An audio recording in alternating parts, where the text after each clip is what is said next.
Were to personally run a scam, what would it be? Ooh. I would be useless. I would be absolutely appalling at running any kind of scam. Unless I double bluff. Throw them off the trail. Yeah. I just wouldn't even attempt it. Yeah, it's a tricky one, isn't it? That's a tricky one. You know what? I did a short film once where I played a pickpocket, and we had this stage pickpocket fella come on and try and sort of give me a quick express lesson in how to be a good pickpocket. And then I spent the next 5 days of the short trying to pickpocket everybody. And I didn't get good, you know, that would be an exaggeration, but you know, I did succeed a couple of times. Is that what you? It's interesting that there's so like they brought in a pickpocket expert. Yeah. Like king of the pickpockets. Yeah. But This guy is a stage pickpocket. Is he the best pickpocket though? Because if you're a really good pickpocket, I don't think you go into teaching pickpocketry. I think you just stick with pickpocketing because there's got to be more money in that. Definitely. Yeah, exactly. Well, there's a fatal flaw in He's an honest in his LinkedIn pickpocket. profile. There might be a story there. Yeah. Anyway, it's like I'm really good at pickpocketing, but very honest at the same time. Would you trust each other enough to enter into it like a criminal endeavor together? I wouldn't. Please don't trust me. Yeah. Please don't trust me to Put do a bit any of kind of pressure on scammery. Tennant, he'd grasp me up. I'm already in feeling. 2 I'm weeks. already sweating at the thought that I might have to cover something up. My dad was a policeman growing up, so you know that's wasn't making it worse. But I wasn't allowed to get too close to any trouble because, you know, Dad, you know, he could be ferocious you know, give me a good lecturing at home, and that was scarier than being arrested. Do you know what I mean? So, as a kid, so I kind of, you know, I stayed fairly on the straight and narrow. You know, maybe did some underage drinking in a field. Maybe, just maybe. Maybe. Let's not admit to anything. Maybe. Not on camera. Speaking of parents and growing up, what is the most extreme length you've gone to cover something up from your parents, either as a child or as an adult? Right. I don't know why I was just talking about this the other day, but I was in biology class, and I was about 14, 15, and it was me and this girl were passing notes in the back of my copybook about the upcoming disco on Friday night, and who we were both planning to kiss and all that, right? And it wasn't each other. No, but there was, you know, it was a bit of flirtiness going on. There was a bit of subtext there. I was a very shrewd operator at 15. But anyway, the teacher caught us, right? And he got so angry that he said, "You have to take these notes home, Robert Sheehan, and get your mother to sign them." I was like, "Hell, that's an evil move, isn't it?" And so I got my brother to do a perfect mom signature because he'd spent years learning it and perfecting it. So I got the last laugh. Yeah, That's good. Well done. Any extreme? No? You seem like a very on like the straight and narrow. I'm finding all this quite tight. it's all a cover. Yeah. Well, if you had to have a criminal name, what would it be? Ooh. Can I like a cool DJ criminal name, like DJ Criminal? Godforsaken or something sort of epic and Shifty Bojangles. You sound like a sort of jazz player. Yeah. Nice. Are you the type to seek revenge or hold a grudge? No. No, I'm not. I think Really. I'm probably a more grudge holding, but only because I'm fearful of taking revenge in case it backfires on me. Yeah, I'd be much more in the grudge holding camp. You know, that way you've got good anecdotes to tell. Well, that way you're the victim, which is Yeah, always a much yeah. more. It's a much easier place to be. More righteous place to be telling an yeah. anecdote from. Instead of, so I went round his house and smashed in his windows. Yeah. And then finally, you both have fabulous hair. Right back at you. Did you swap hair stories because you have a little hair? What? We swap hair in the movie? Did you give him advice on your locks? Absolutely, yeah, I did. Which was? Which was apple cider vinegar, right? Twice a month. No, I didn't give you that advice. But I wish you had. It sounds great. I sort of used to do that, actually. Did you? It's really good What for does your that hair. do for your hair? What it does is, right, each hair has a central sort of hair, and then it has kind of sheaths, right, that get frayed as it gets sort of longer. Right. And the apple cider vinegar just sort of reconnects the sort of protective sheath around the central This hair. has been a learning day. Informative. Yeah. You're welcome, world. Thank you. Guys, great job with the film. So Thank you. I'm here. I'm so excited I get to interview you guys. But I left my keys with the valet. Should I be worried?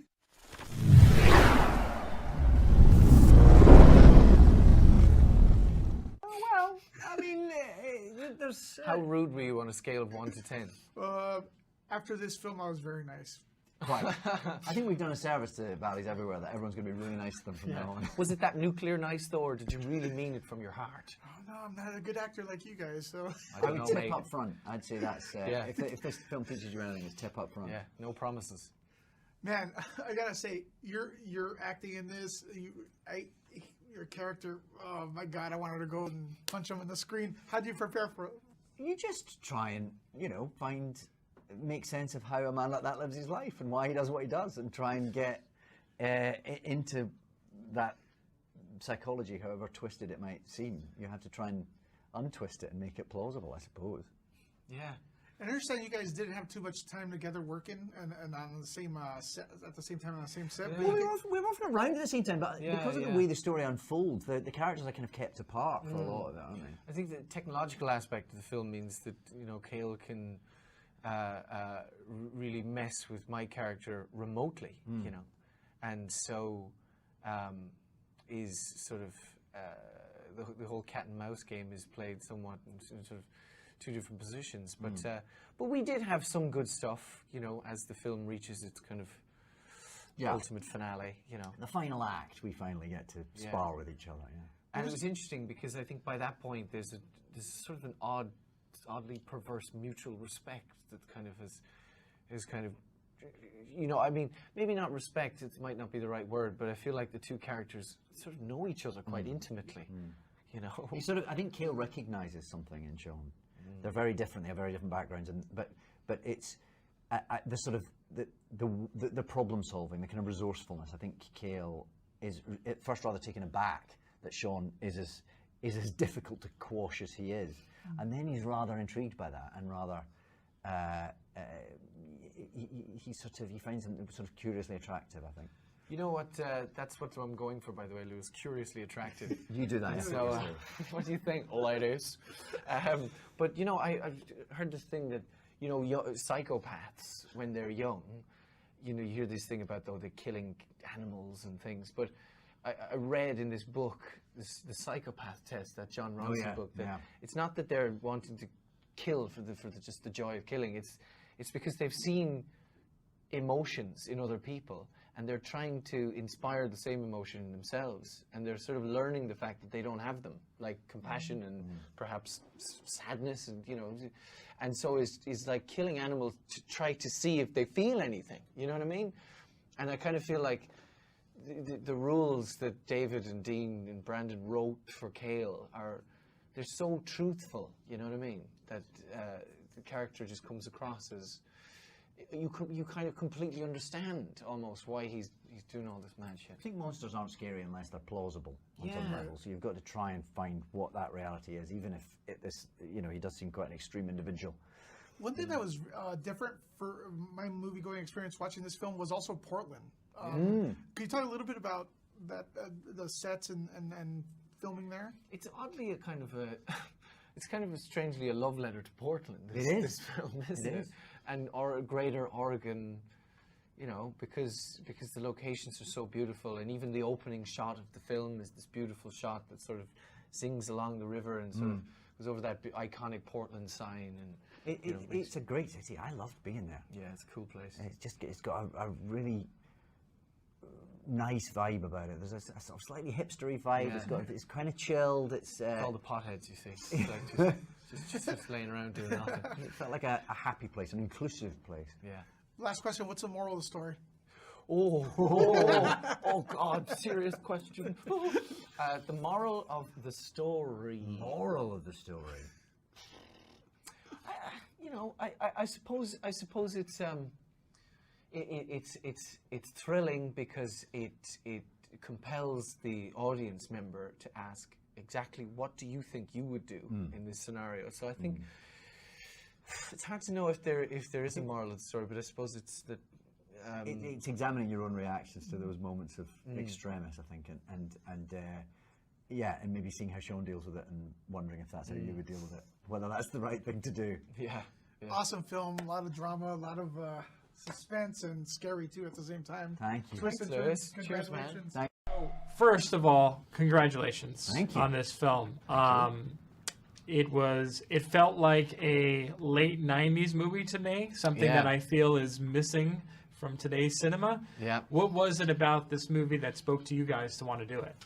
I think you're right. I think there's something sort of essentially cinematic about it, which is old-fashioned in all the right ways and in the best possible sense. It's a proper popcorn movie. It's a movie that you want to see in a collective environment. You want to go on that roller coaster with people all around you, and I think that's you get that from when you read the script for the first time. The sense of what that rabbit hole that you're going to take the audience down. Yeah, it's very exciting. I think relentless tension was something that was very prevalent in 90s cinema as well. You know, this kind of just unrelenting, exhaustive tension that just won't won't give you a break. You know what I mean? And you know, it really is. It's honestly, I watched it with some objectivity like a couple of weekends ago with an audience for the first time, and it's just extraordinary amounts of tension. It's fab.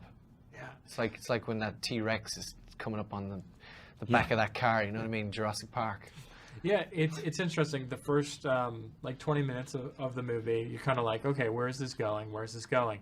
And then once you get into the home, we won't spoil anything, and then you're sitting there on the computer, and then you see something. That's when it just like you're like, holy, where, like, shifts wow. up a gear. Yeah. How did you guys create such that dynamic chemistry between the two of you? I mean, you really had like it out for one another throughout this movie, and that I think really sold it. Well, that's very kind of you to say. I mean, you just sort of obviously that comes from the script, the characters that Brandon, our writer, created, and then you just try to serve that. You try to make sense of who those two men are and why they're so why their lives become so intertwined, and what it is about each other that kind of they find they're sort of frustrated and intrigued in equal measure by each other, and I suppose you just sort of serve the story, I guess. Yeah. You know. Because as well, I think my character his head is so spun by all the stuff that just keeps sort of landing on him. You know, Cale is destroying his life, and so in a way, it was like the challenge for me was to try to figure out when to stop and sort of take it in. You know, because it's happening so fast, and it's so intense that. There was not much time to worry really about the dynamic that was going on between us, because there's just until later when we actually have stuff together, you know. Yeah. You both have done your fair share of television work as well as movies. What do you think is the difference between the two mediums for you personally? I mean, the bones of the job are sort of the same. You know, you break down a scene, you do a master shot, you do coverage. That's not any different. I guess TV, maybe you're telling a story over a number of episodes. It's a longer form. It's you have you can build a character slowly over weeks, months, years. Although at the same time, you don't necessarily know what the end point is. Whereas with a movie, you're telling that one story. Yeah, and I think with script-wise, there's still fundamentally different art forms, because, you know, TV has to, I think, give you a cliffhanger at the end of every episode. You know, there's an effort, an investment into hooking you. You know, whereas, you know, maybe a film doesn't have that obligation, because you sit there, you watch 3 acts or whatever it is. You know, so I suppose there'll always be different art forms. But from our perspective, I mean, you just kind of. He's got to figure out who the character is and go with it stage by stage. Whatever the show and whatever medium it's in, it's just about trying to make those moments plausible, isn't it? And trying to find, however extraordinary that situation is, trying to find the truth of it, really. Yeah. I have to ask you the last question. My wife would kill me if I didn't ask this. You are her favorite doctor. She loves it. Great taste. Obviously. So, how do you feel about the direction that Doctor Who's going in now? Do you mean Jodie Whittaker becoming the Doctor? Well, I've known Jodie for years. Yeah, me too. No, yeah. Broadchurch. Oh, yeah, I've admired her she's so as an lovely. actress and as a human being. Yeah, she's the sweetest, lovely. The idea that the world is going to get to see more of her and doing all the extraordinary things I imagine she's going to do, I think can only be advantage for humanity. Yeah. Great. Thank you so very much. Thank you. I like the fact that in a way you're like an evil Batman. He's like the super rich, super smart guy, but in this case he's super evil. he has the resources, but you are very resourceful. Yes. Can you talk about the fun of having that game of cat and mouse, and each of your characters having their own strengths? It's very much the Spider-Man to Tony Stark, you know what I mean? Yeah. You know, I'm there stitching my costume at home, needle and thread by candlelight, and he's like building himself a technological base under the earth. Well, actually, what's the ingenuity of this film, I think, is the exploration of resources that Sean sort of manages to use in his favor. The film it leans into the kind of the technology and how our lives can be invaded through our technology, and how the sort of illusion of personal security is just that.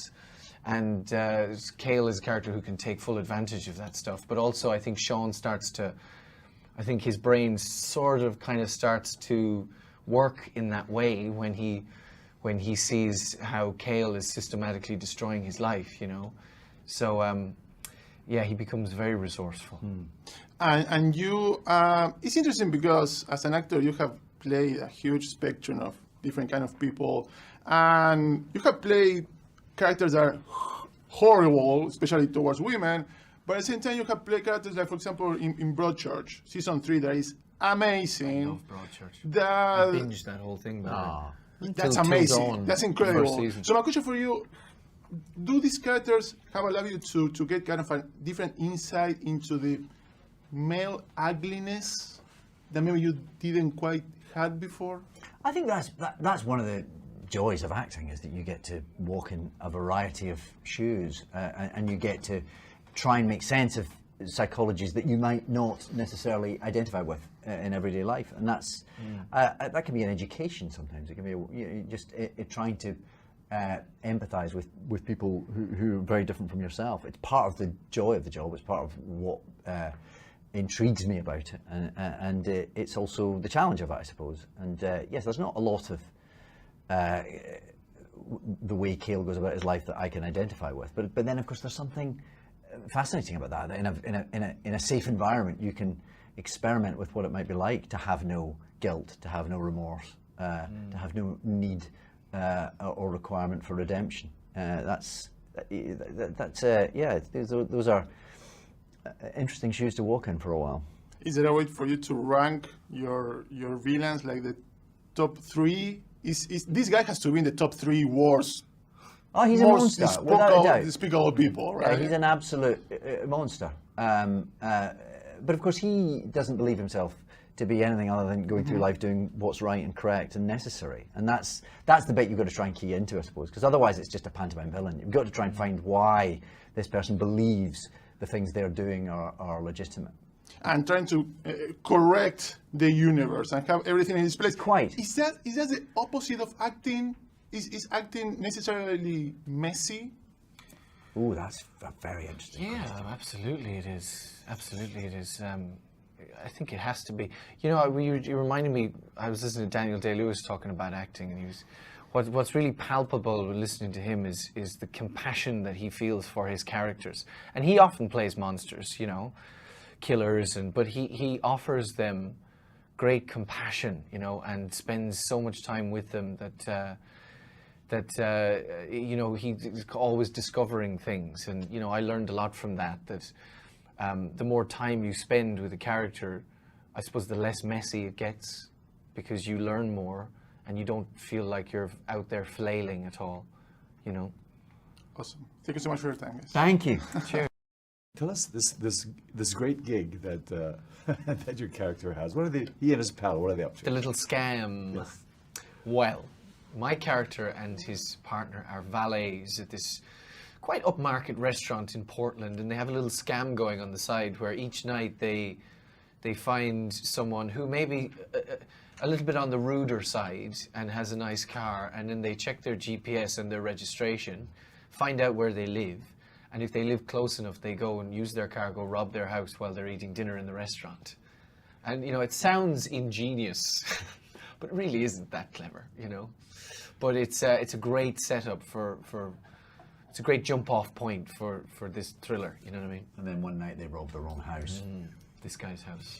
Until he walks in. Yeah, and I decide to never forgive them for that. And they also discover things in my house that are a little bit unsettling. Yes, very much so. In a sense, we have a clash of world of cruelty and nastiness clashing with somebody who wants to redeem himself through other people, right? Yeah, exactly. I mean, my character he's definitely morally dubious at the beginning of the film, but something about this incredibly traumatic experience, kind of kickstarts him into honesty, I mean, I have a line in the film I say to my partner in crime, I say, get rid of that, talking about some stolen material, and also I'm never stealing so much as a cent ever again, you know what I mean? And it just suddenly, this horrible thing that he discovers in David Cale's house shocks him and gives him such intense perspective that that it sends him on this journey of redemption, really, because if he can't undo what he did wrong there, and he can't live, he can't live with that. What makes somebody like your character tick? Well, what does make him tick? I mean, he's clearly a man without the moral compass that hopefully most of us have. He's interestingly, Sean sort of exists on the outskirts of society in a way, and yet is a much more genuine member of society than Cale, who's entirely establishment, who's got everything going for him. He has wealth, he has position, he has authority, and yet he has no redeeming qualities whatsoever. He's a man with he's a psychopath essentially, and he's a very dangerous one because he's very clever and he's very cunning, and he knows how to cover his tracks, and he becomes rather obsessed with Sean because he sees an ingenuity in Sean that he respects, and he sets out to crush him. So we have the hunter turning into the hunted. It's a very suspenseful movie. I mean, it's just at the edge of the seat all the time. What is it shooting? Are you aware of the suspense when you're shooting it? I mean, in a way, that's sort of the director's job. In a way, we just have to play those scenes and as truthfully as you can. And obviously, often that's about moments of high intensity, emotionally, whether it's the anxiety or the pain or whatever the extremes are. But the kind of the structure, the kind of thriller structure, I guess, is what the director puts together, so that you get those moments in the cinema where everyone jumps out their seat at the same time. Yeah, I think the music goes a long way to creating exhaustive levels of tension. This film is brilliant because it's so unrelenting in terms of the tension. It's a bum squeaker, absolutely. Yeah, yeah, exactly. And the music really sort of stands out for me in that respect. And you get really banged up in this film, don't you? Oh yes, yes indeed. We had a fantastic. Yeah, exactly. I'm very deserving. Yeah. A little bit enjoying the beating. But no, we had a fabulous prosthetics hair and makeup person called Christina Cortum on the film, and there were mornings I was looking in the mirror and not able to recognize myself because my face is so smashed up. Yeah. It was fabulous makeup. It was great. Well, they do say the devil gets all the best music, don't they? Was it Cliff Richard said that? Probably. Someone cool. Just saying. There is something delicious about getting to indulge all those dark corners of the human psychology, especially as someone who really, I suffer with guilt in my life. So to be able to leave all that at the door, of course, there's something kind of liberating and a bit delicious about that in a safe environment where nobody's getting hurt. Yeah, they're extraordinary. As an actor, the extreme versions of what human beings can be are fascinating to visit, aren't they? Absolutely. Well, for your character, Robert, Sean, he goes through shame and guilt as well, but in the beginning, he's very like, I'll just do this to make money, and then it just transitions. He's a bit of a wastrel, isn't he? Yeah, so can you tell me what emotions? Could you identify with that? Oh yeah. What changes his moral compass?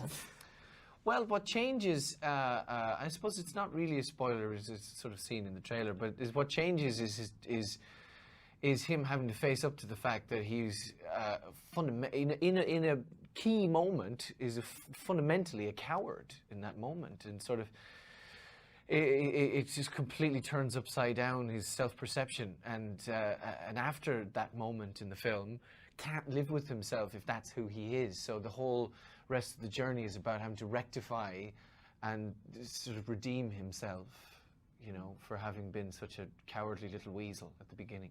Technology plays a huge part where both of you are using technology to get at each other.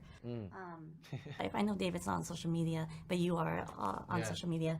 Is there ever a moment in your life where you were kind of scared of what happened on social media? That's why I'm not on it. I find it terrifying. It's like a bear pit. It is a bit scary, yeah. One lady, wasn't on social media, one lady sent me an oil painting of my face once. Nice. And she said, oh, I've been experimenting with glow-in-the-dark white paints. So take the painting in and turn off the lights. And we did in my agent's office, right? And my teeth and eyes were just glowing in the dark. It's like, this is a bit creepy. Yeah. You know, but I'm sure it came from a place of love. Well, like Kathy Bates in Misery. you guys were a valet, and a car came up. What item and what person would you want to get an item from them? Like a celebrity, like example. Who are we willing to steal from? Yeah, Is that your question? Who are you willing to steal from? Who upsets us so much that we will leave our moral compass at the door and go to the bathroom in their car? Is that what you're asking? Who would you love so much that you want to get a souvenir from their car? What would you do? Get naked and roll around in the back seat? Take loads of naked selfies in their car. Yeah. Then just leave some in the glove compartment. I don't know, that's a tricky one. I'd like to see, I saw somewhere on social media actually that you keep a 2.5-foot pink glittery penis in your my your car. hand. Not in the car. No. That wouldn't be in the trunk. That's on a shelf at home. Of course. Obviously. You know, for the whole, to see every day. For visitors to appreciate, yeah. You know what, my father is funny because his dashboard, he drives a van, and his dashboard is just full up with like stuffed animals and a plaque that he was given at his retirement, like when because he's a retired policeman. So he just leaves that in the car. Is that his personal space? The car is his office? Yeah, basically, yeah. It's where he keeps all his trinkets. So it'd be funny to, you know. Yeah, I've never fetishized my car at all. So I can't really, I don't get that. I'm very happy to hand it over to anyone who wants it, really. I don't worry about what a valet might do in it until I made this film. And now, of course, you are just every time just a little bit dubious, a little bit. I used to live in Los Angeles, and I had a car. It was a little 2-seater Pontiac Solstice, a little red sports car. It was so cool. And my friend just told me last night that the girl that he sold it to, because I sold it to my friend, crashed it twice. Oh. And now it's like written off. Do you feel a little bit of you died? Yeah, I felt really sad about it. She was called Eureka. An ill-named. I know, yeah. For such a bad end, God bless her. This man could sort of switch on the dead-eyed psychopath with such ease and aplomb. It's very close to the surface. Yeah, exactly. It's just sort of just slightly under the surface. All right, just when we thought Kilgrave and Jessica Jones was sadistic, along comes Kale in Bad Samaritan. Yeah. Wow. I was like blown away how sadistic this guy. Actually, Dean Devlin, the director, calls you the evil Bruce Wayne. Because you have so much money. Does he? Yeah. That's rather a good description, yeah. What do you think of the character? I could see a spin-off. He's got all this technology to be evil. Yeah, it's true, yeah, and he seems to know his way around it. Yeah. Mm-hmm. And then Robert playing again such a sadistic, character. Yeah. I mean, much fun was that, or how scary was that? It was great. It was suitably scary, absolutely. This man could sort of switch on the dead-eyed psychopath with such ease and aplomb. It's very close to the surface. Yeah, exactly. It's just sort of just slightly under the surface, waiting. Do you know what, though? Someone told me the other day that they've developed an eye contact lens that communicates with a sort of a thing via Bluetooth and is a camera. You know what I mean? So you can be wearing. In your eyes. I can't believe Cale's not got one of them. Yeah, oh, he definitely He would has. definitely have has one of them. Yeah. Yeah. Because there's so much invasive surveillance type stuff in this film. You know what I mean? Yeah, and it was kind of cool, the technology with Yeah. the evilness, you know, and then the fact that it's cat and mouse game, but it's so original because you can't go to the police because you're a small-time thief. Yeah. Yeah, It's exactly. such a great premise. Rock in a hard place. Yeah. Definition right Yes, there. and Cale's kind of cocooned himself, you know, with technology and with his own ingenuity. He's never really been challenged before. So when Sean comes along, he's infuriated by him and then rather intrigued by him. He feels like, although he has the advantage of the resources, he's sort of he's dimly aware he may have met his match here, and that because he's never been challenged, that's kind of delicious for him. Yeah. I love the fact that kind of garners respect with Cale. Absolutely. Like he starts to kind of, it's almost perversely, it's the closest thing that he'd ever have to like a friend. Yeah, You know what I mean? You know. That's quite a friendship. Yeah. And then at WonderCon, we asked your co-stars, you know, how it was off when you weren't shooting. You know, did you go method? Did you ignore your actors? Because sometimes actors do that when they play such an evil character. But they say you were the sweetest, nicest guy on set when the cameras. That's all a cover. It's all a cover, and that's part of Cale's master plan. So you just turned it on. Yeah. And then Robert, you got to keep your accent. David, were you a little jealous? It's funny accents, isn't it? I quite like doing different accents. Yeah, I do as well, actually. Yeah. It sort of takes you out of yourself to some degree. It allows you to become someone else. It allows you to sort of, it's like putting on a costume in a way. I did just for my own head, for that very reason. I did it just a slightly different Irish accent to my own. You know what I mean? Like I just made him a little bit more like he's from Dublin. Just to change it slightly for myself. But I like the fact that Sean is Irish, and you know Dean made a point. He said, you know, we're showing this fella, he's basically a petty thief at the beginning of the film, and the fact that you're Irish is kind of going to help audiences to not hate you. And I think that, you know, especially with American audiences, I think Irishness is sort of part of the country's creation myth a little bit, you know, and obviously other cultures. But so I think that all helped. It's also the it's quite audience. interesting that making Sean geographically a bit of an outsider as well. Because Cale is so not that. Cale is of the establishment in every way, and it just gives Sean that extra obstacle to kind of making the world believe him, I suppose, doesn't it? Yeah, exactly. And also there's more to lose when we gets into this whole cat and mouse thing, because deportation, you know, he could be just sent out of the country. That's something everyone can relate to right now. Yeah, absolutely. Does it make you think, second think, when you valet your car, what you leave in your car, what information you leave in your car? Because it got me thinking. Yeah. Well, I've always known not to put home on your GPS system. Yeah. I've always. I remember being told that early on, and I guess that's why. I guess. So that people, you know. Yeah, I've only ever owned one car, and it was really, really small, so I couldn't really keep anything in it. Right. You know, like it was a tiny little two-seater car. So Like in the movie, I think you had like a really tiny.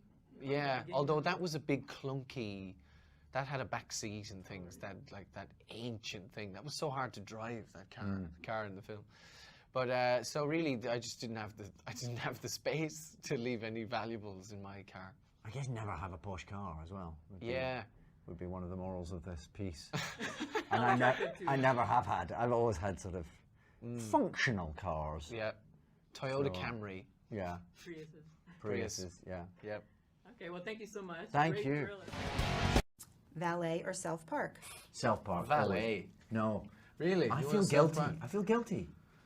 Mountains or beach? Mountains for me. Mountains on my own, beach with your family. Email or snail mail? What's snail mail? Regular like a post. stamp and everything. Email every time. Oh, you're so young. I know. I'll say snail mail just to be different. US or UK? UK. I live there. I live there too, but I do love the US. Neat or messy? Neat. I've become my father a bit. Aspire to neatness.